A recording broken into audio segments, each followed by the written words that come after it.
camera yan, baby.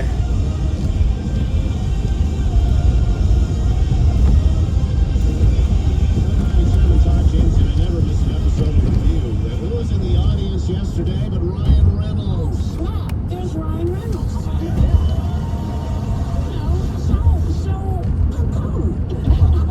By the way, this is way less stressful out there. My mom is here visiting her grandkids, and yesterday she said it's my dream to go to the view. First off, like I try to do what she says because you don't know what she's capable of. Unspeakable violence. So I didn't want to taste the back of her head. So I said, let's go to the view. You speak to your mother with that mouth, Ryan Reynolds.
Dagdagan lang lalo ang kaso mo.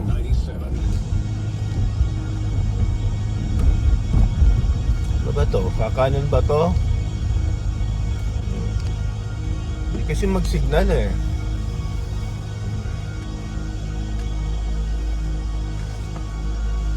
Maganda yung panahon ngayon. Well, ang temperature sa labas is 25. Buksan ko yung bintana para naman makatikim naman ng fresh. Kung fresh pa man yung air.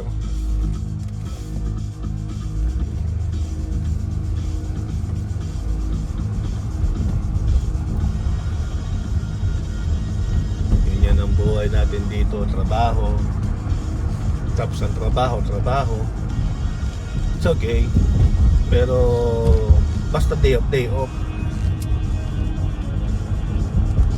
Hindi ko dinadala ang trabaho sa bahay. Ang trabaho lang.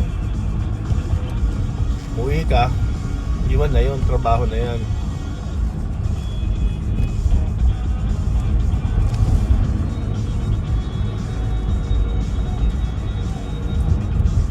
So, okay lang yan, Monday to Friday, trabaho lang.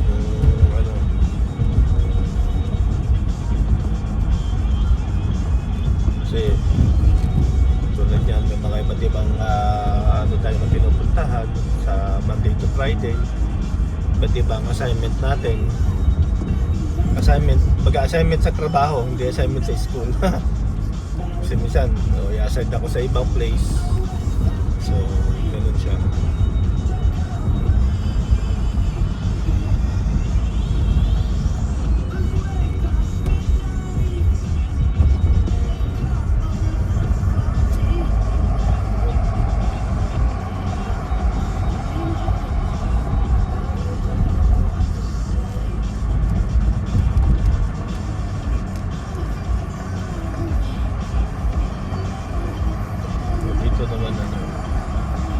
Hindi naman traffic lang dito, karaniwan magka-traffic, stoplight.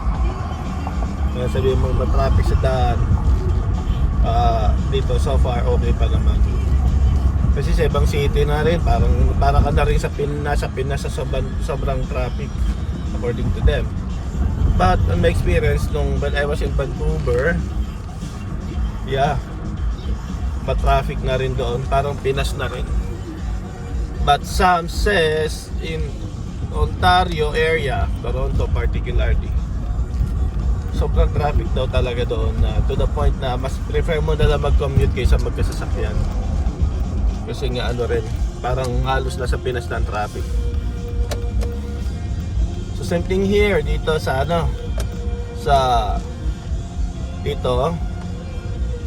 papasokan kong area is playground or school zone. Dito dapat ano ka rin, ano ka rin ng speed, mag-decrease ka rin. So yan, makikita nyo sa na may traffic sign na yellow na may tumatakbong bata. So you have to slow down according to the posted speed, which is 30 kph. So ganon. Ito, mahal to. 500 ang multa nito when you're speeding in a school zone or a playground zone. Wala silang ano rito. 500 yan, automatically. Ito, magpaparallel ito eh. Hindi kasi mag-signal eh. Dapat, pag magpaparallel ka, magsisignal ka sa right so that the driver that behind you will give way to you na magparallel ito, kaya mag-give way ako. So na-confuse na sa likod ko dahil naka-reverse lang yung so thinking na siyempre pinagana na lang yung sense of judgment.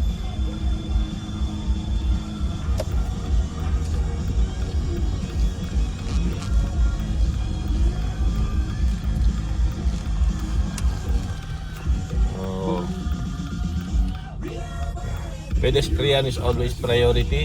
Kahit wala sila sa tamang tawiran, patawirin sila. Pag wala sila sa tamang tawiran, slow down, rolling. Pero pag nasa pedestrian lane sila, stop ka talaga, as in full stop. So dito na tayo.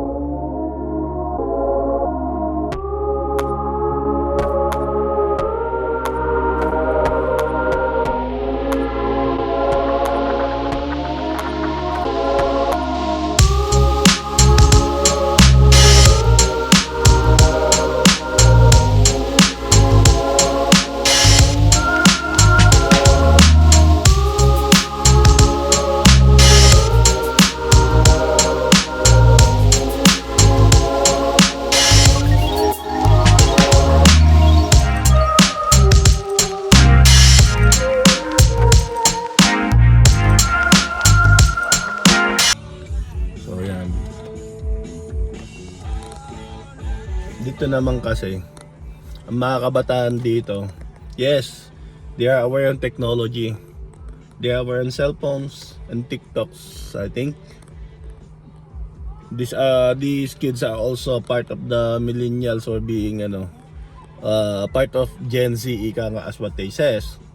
But the difference is these kids, when it comes to playtime, it is really playtime now. As you can see, I will show you how these kids, they like enjoying the old school life as same as during our time when we were kids.